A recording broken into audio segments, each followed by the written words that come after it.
ఓం శ్రీమాత్రే నమః. వీక్షకులందరికీ నమస్కారం.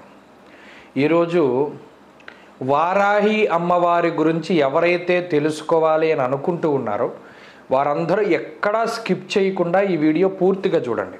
వారాహి అమ్మవారు అంటే ఎవరు, ఎలా ఆవిర్భవించారు, ఆవిడికి కాశీక్షేత్రం కాకుండా ఇంకొక క్షేత్రం ఆవిడ కాపాడేటువంటి గ్రామదేవతగా ఉండేటువంటి క్షేత్రం ఇంకోటి కూడా ఉంది. అది ఏమిటి? ఇప్పుడు చాలామంది ఆసక్తికరంగా వింటూ ఉన్నారు. పవన్ కళ్యాణ్ గారు వారాహి దీక్ష చేపట్టారు. అయితే వారాహి నవరాత్రులకి ముందు 11 రోజుల పాటు అసలు ఆ దీక్ష ఏమిటి? సాధారణంగా అందరూ వారాహి నవరాత్రుల్లో దీక్ష చేస్తారు కదా, మరి ముందు చేసేటువంటి దీక్ష ఏమిటి? అలాగే ఏ ఏ కోరికలు వారాహి అమ్మవారు తీరుస్తారు? భూ సంబంధమైన లావాదేవీలను కొంతమంది అంటారు, శత్రునాశని అని కొంతమంది అంటారు. అసలు వారాహి అమ్మవారు తేలిగ్గా ప్రసన్నమవుతారా? ఏ మంత్రం ఆమె కోసం మనం చదవాలి? రాబోతూ ఉన్నటువంటి జూలై 6వ తారీఖు నుండి జూలై 14వ తారీఖు వరకు వచ్చేటువంటి ఆషాఢ మాసంలో వచ్చేటువంటి ఈ గుప్త నవరాత్రులు ఇప్పటికే అందరికీ కూడా చాలా తెలిసినటువంటి విషయమే. ఏ విధంగా అమ్మవారిని ఆరాధించడం ద్వారా అతి సులభంగా, ఎందుకంటే పెద్ద పెద్ద పూజలు హోమాలు చేయలేనటువంటి వారు కూడా ఏదైనా ఒక చిన్న శ్లోకం కానీ ఒక చిన్న మంత్రాన్ని కానీ ప్రత్యేకించి చదువుకుంటే అమ్మవారు తొందరగా శీఘ్రంగా వాళ్ళకి కనబడి ఫలితాన్ని ఇస్తారు అనేటువంటి ఈ విషయాలన్నీ కూడా మనం ఈ వీడియోలో తెలుసుకునేటువంటి ప్రయత్నం చేద్దాం. అందులో అన్నిటికన్నా ముందుగా మనందరికీ వారాహి అమ్మవారు అంటే ఆమె రూపము, ముఖము, వర్చస్సు, అలాగే అమ్మవారు చేత్తో పట్టుకునేటువంటి ఆయుధాలు, హలము, నాగలి, ఇటువంటివన్నీ మనకి కనబడుతూ ఉంటాయి.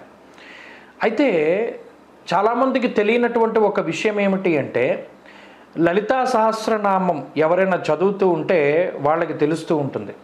మనం సాధారణంగా శంకర భగవత్పాదులు కానీ లేదా మరి ఏ ఇతరత్ర భగవత్ స్వరూపులైనా సరే ఒక దేవతని స్తుతించేటప్పుడు ఆపాద మస్తకం స్తుతిస్తారు. అంటే పాదాల దగ్గర నుండి తలకాయ వరకు కూడా వారి యొక్క ఆ స్తుతి, అంటే వారి యొక్క స్థితి ఏ విధంగా ఉన్నది, వారు ఇన్ని హస్తాలు కలిగి ఉన్నారు, లేదా వారు ఈ రకంగా ఉన్నారు, ఆ రకంగా ఉన్నారని కింద నుండి పైకి వర్ణన ఉంటుంది. కానీ లలితా సహస్రనామంలో అలా ఉండదు వర్ణన.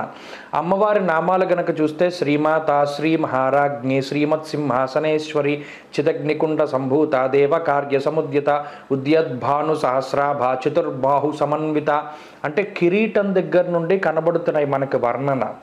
అంటే అక్కడ మీరు గమనించవలసిన విషయం ఏంటి అంటే చిదగ్నికుండ సంభూత, చిదగ్ని అంటే ఏంటంటే సచ్చిదానంద స్వరూపమైనటువంటి పరమాత్మ యొక్క తేజస్సు ఏదైతే ఉన్నదో అది చిదగ్ని. ఆ అగ్నిగుండం అంటే పరమాత్మ యొక్క తేజస్సు. ఆ తేజస్సు నుండి ఉద్భవించినటువంటి లలితాదేవి అగ్నిగుండం నుండి పైకి వచ్చింది. పైకి వచ్చినప్పుడు మొట్టమొదటగా ఈ కిరీటము, కన్నులు, లేకపోతేనేమో కనుబొమ్మలు, ముక్కు, నోరు, ఇలా కిందకి అమ్మవారి యొక్క స్వరూపాన్ని లలితా సహస్రనామం వర్ణన చేస్తూ ఉంటుంది. అలా చేసినప్పుడు ఈ అమ్మవారు ఆవిర్భవించినప్పుడు అమ్మవారితో పాటు మరో 2 దేవతా స్వరూపాలు కూడా చిదగ్నికుండంలోంచి బయటకు వచ్చాయి. ఒక అమ్మవారు అంటే లలితాదేవి ఆమె మధ్యలో ఉండగా ఆమె యొక్క కుడి చేతి వైపు మంత్రిని పరిసేవిత, మంత్రిని అంటే రాజ్యశ్యామలాదేవి. ఇప్పుడు మన మాతంగి అంటారు, ఉచ్చిష్ట చాండాలి అంటారు, రాజ్యశ్యామల అంటారు, మాతంగి అంటారు. ఇలా ఏ పేరు పెట్టి పిలుచుకున్నా అమ్మవారు శ్యామలాదేవి ఆమె యొక్క కుడి పక్కన, అలాగే ఇంకొక దేవత వారాహి అమ్మవారు లలితాదేవి యొక్క ఎడమ వైపుగా ఉంటారు. ఇది చిదగ్నికుండంలోంచి ఉద్భవించినటువంటి దేవతా స్వరూపాలు. ఈ ముగ్గురే సృష్టి, స్థితి, లయాలకి సంబంధించినటువంటి జ్ఞానం లేదా క్రియ, ఇచ్ఛాశక్తి, జ్ఞానశక్తి, క్రియాశక్తి. అంటే అమ్మవారి యొక్క సర్వసైన్యాధ్యక్షురాలైనటువంటి శ్యామలాదేవి, లలితాదేవి, అలాగే వారాహిదేవి. అందుకనే మీరు గమనించండి, గుప్త నవరాత్రులు లేదా అమ్మవారికి సంబంధించిన నవరాత్రులు వచ్చినప్పుడు ముఖ్యంగా శ్యామలా నవరాత్రులు వస్తాయి. అలాగే ఆశ్వీజ మాసంలో అమ్మవారి శరన్నవరాత్రులు వస్తాయి. ఆషాఢ మాసంలో గుప్త నవరాత్రులు వస్తాయి. ఈ 3 వస్తాయి. మిగతా దశమహావిద్యలకి సంబంధించినటువంటి నవరాత్రులు ఎక్కడా కనబడవు. ఎందుకు రావు అంటే ఈ ముగ్గురు దేవతలే చిదగ్నికుండ నుండి బయటకు వచ్చినటువంటి ఇచ్ఛాశక్తి, జ్ఞానశక్తి, క్రియాశక్తి స్వరూపాలు. అందుకనే శ్యామల నవరాత్రులు ఉంటాయి, ఆశ్వీజ నవరాత్రులు ఉంటాయి, అలాగే వారాహి నవరాత్రులు ఉంటాయి. శ్యామలాదేవి గురించి, లలితాదేవి గురించి మనం పక్కన పెడితే వారాహి అమ్మవారు. ఇప్పుడు ఈ మిగతా ఇద్దరు దేవతా స్వరూపాలు అంటే లలితాదేవి కానీ శ్యామలాదేవి కానీ దశమహావిద్యల్లో ఉంటారు, మనకి కనబడతారు.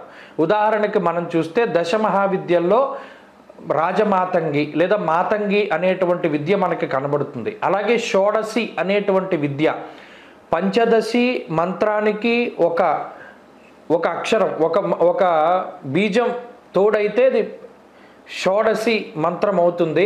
శ్రీ విద్యా ఉపాసన చేసేటువంటి వారు షోడశి రూపంలో లలితా త్రిపుర సుందరిని కానీ, రాజరాజేశ్వరిగా కానీ, బాలా త్రిపుర సుందరిగా కానీ ఏదైనా సరే లలితాదేవిని ఆరాధన చేస్తారంటే చిదగ్నికుండంలోంచి ఉద్భవించినటువంటి లలితాదేవి అలాగే శ్యామలాదేవి ఇద్దరూ కూడా దశమహావిద్యల్లో మనకి కనబడతారు. కానీ వారాహి అమ్మవారు దశమహావిద్యల్లో ఉండేటువంటి అమ్మవారు కాదు. ఇది చాలామంది తెలుసుకోవాలి. వారాహి అమ్మవారు సర్వసైన్యాధ్యక్షురాలు. మరీ ముఖ్యంగా గేయ చక్రరథారూఢ మంత్రిని పరిసేవిత, కిరిచక్రరథారూఢ దండనాథ పురస్కృత. అమ్మవారిదేమో శ్రీ చక్రము లేదా శ్రీ చక్రరాజ రథము అంటారు. శ్రీచక్రాన్ని రథంగా కలిగి ఉంటుంది. గేయ చక్రం అనేటువంటిది శ్యామలాదేవిది. అంటే ఇక్కడ భండాసురుడితో యుద్ధం చేసినప్పుడు విశుక్రుడు, విషంగుడు అనేటువంటి ఇద్దరు రాక్షసులతో పోరాడినప్పుడు వారాహి అమ్మవారిది 5 అంతస్తులదైనటువంటి రథము, కిరిచక్రము అనేటువంటి రథము, శ్యామలాదేవిది గేయ చక్రము అనేటువంటిది 7 అంతస్తుల రథము, అలాగే లలితాదేవిది 9 అంతస్తుల శ్రీచక్రము, శ్రీయంత్రము లేదా చక్రరాజరథము అన్నారు. ఇలా అమ్మవారు భండాసురుడితోటి, విశుక్రుడు, విషంగుడు అనేటువంటి రాక్షసులతోటి యుద్ధం చేసినప్పుడు మనకి వారాహి అమ్మవారి యొక్క వృత్తాంతం ఇదంతా కూడా బ్రహ్మాండ పురాణాంతర్గతమైనటువంటి హయగ్రీవాగస్త్య సంవాదంలోంచి పుట్టినటువంటి లలితోపాఖ్యానము అనేటువంటి దాంట్లో చాలా స్పష్టంగా కనబడుతుంది. అక్కడ ఉంది వారాహి అమ్మవారి యొక్క వృత్తాంతం. ఇప్పుడు మనం వారాహి అమ్మవారి దగ్గరికి వద్దాం. వారాహి అమ్మవారు అతి శీఘ్రంగా మనకి ఫలితాన్ని ఇచ్చేటువంటి అమ్మవారి స్వరూపం. మనం ఇందాక చెప్పుకున్నట్టు దశమహావిద్యలకి ఈ అమ్మవారికి సంబంధం లేదు. కానీ దశమహావిద్యల్లో ఉండేటువంటి చాలా స్వరూపాలని వారాహి రూపంలో కూడా కొలుస్తారు. ఉదాహరణకి ధూమావతి అమ్మవారిని గనక మనం తీసుకుంటే, ధూమావతి అమ్మవారంటే మీకు అందరికీ కనబడుతూ ఉంటుంది. కృషించినటువంటి శరీరము, కృషించినటువంటి స్తన భాగాన్ని కలిగి ఉండి చాలా తీక్షణమైనటువంటి చూపులు, అలాగే ఒడిలిపోయినటువంటి శరీరము, తెల్ల వస్త్రాన్ని కట్టుకొని విధవరాలుగా కనబడుతూ ఉంటుంది అమ్మవారు. కొంత అమంగళకరమైనటువంటి స్వరూపం అమ్మవారిది. అయితే ధూమావతి అమ్మవారు ఉచ్చాటన చేస్తుంది. దశమహావిద్యల్లో అదొక విద్య. భూతప్రేత పిశాచాలను ఉచ్చాటన చేయడానికి, దారిద్ర్యాన్ని ఉచ్చాటన చేయడానికి, అనారోగ్యాన్ని ఉచ్చాటనం అంటే ఇక తీసేయడమే, అక్కడ నుండి వెళ్ళిపోమండమే. అమ్మవారి యొక్క పవర్ అంత ఉంటుంది.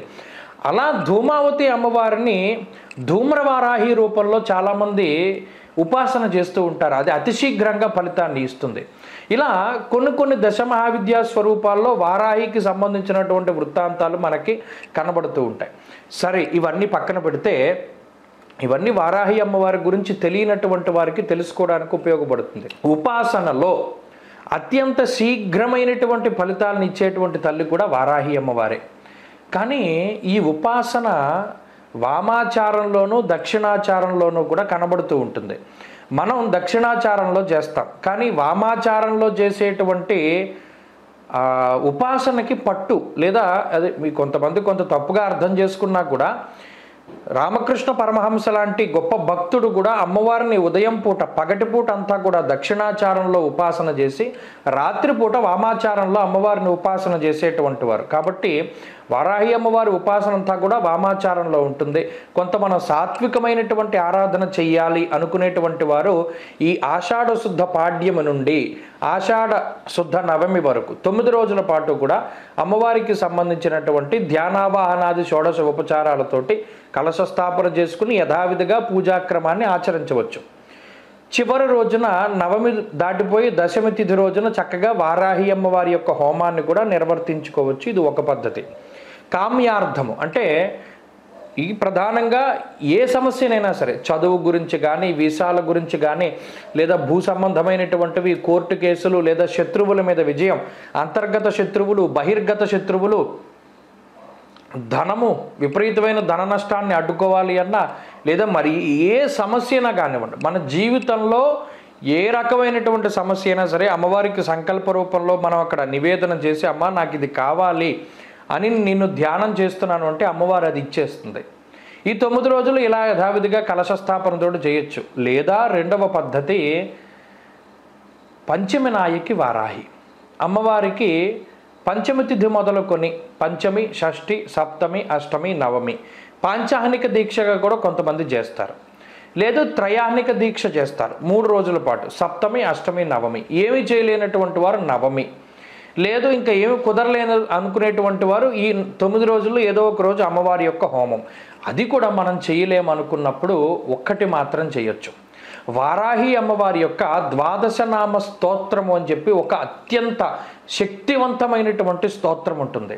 ఆ 12 నామాలని కూడా ప్రతిరోజు సాయంత్రం పూట స్నానం చేసిన తర్వాత అమ్మవారి ఏదైనా మీ పూజా గదిలో దగ్గరగా కూర్చొని చక్కగా పద్మాసనం వేసుకుని ఆ 12 నామాలని కూడా మనం నోటితోటి పలికి అమ్మవారికి పానకాన్ని నివేదన చేసి ధూపాన్ని గనక వేసినట్టయితే ఖచ్చితంగా మీ యొక్క కోరిక అనేటువంటిది నెరవేరుతుంది.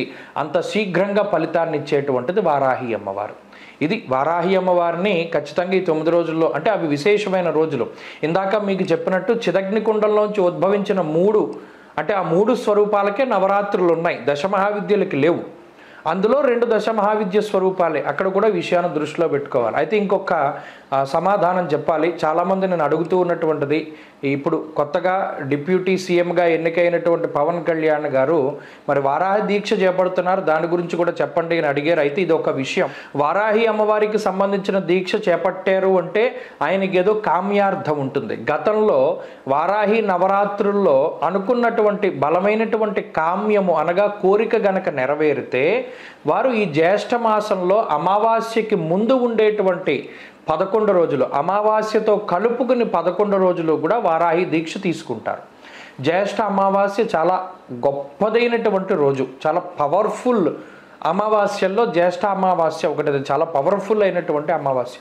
అందుకని ఈ 11 రోజులు కూడా దీక్ష చేపట్టి అమ్మవారి యొక్క ఆశీర్వాదం తీసుకుని పలానా కామ్యం నాకు నెరవేరింది, లేదా నేను ఉపాసన చేస్తున్నాను కాబట్టి ఈ 11 రోజులు కూడా దీక్ష చేపడుతున్నానని ఈ 11 అదొక 9 మొత్తం 21 రోజుల పాటు, ఈ 20 ఇంకొక రోజుతో కలుపుకొని దశమి తిథితోటి దాన్ని తీసేస్తారు. అర్ధమండలం రోజుల పాటు అమ్మవారి యొక్క దీక్ష చేసేటువంటి వారు కూడా ఉన్నారు. కాబట్టి వారాహి అమ్మవారిని ఏ రకంగా కొలిచినా కూడా అమ్మవారు చక్కగా మనందరికీ కూడా మంచి ఫలితాన్ని ఇస్తూ ఉంటారు. ఎవరైనా సరే అమ్మవారి యొక్క ఆరాధన చేయవచ్చును. అయితే ఇక్కడ ఉపాసన వేరు, ప్రార్థించడం వేరు, ఆరాధించడం వేరు. ఉపాసన చెయ్యాలి అంటే ఆ ఉపాసన మంత్రాలు, తంత్రాలు, యంత్రాలు మనకి తెలిసి ఉండాలి. అవి గురుముఖత మాత్రమే మనం నేర్చుకుని ఉండాలి. లేని పక్షంలో మనం అందరం కూడా అమ్మవారిని ప్రార్థించవచ్చు. దానిలో అమ్మవారు ఎప్పుడూ కూడా మనల్ని ఏమీ కోప్పడదు. ప్రార్థన చేస్తూ ఉన్నంతసేపు అందులో తప్పులున్నా సరే ఒక చిన్న పిల్లాడు శ్లోకం చదివితే అమ్మ ఎంత సంబరపడిపోతుందో, మనం తప్పు చదివినా ఉప్పు చదివినా అసలు మనలో అమ్మవారికి నమస్కారం చేయాలి అనేటువంటి ఒక సంకల్పాన్ని అమ్మ చూసి అంతే చక్కగా నవ్వుకుంటూ ఉంటుంది. కాబట్టి అమ్మవారి యొక్క అనుగ్రహానికి అందరూ కూడా పాత్రులు కండి. జై వారాహి.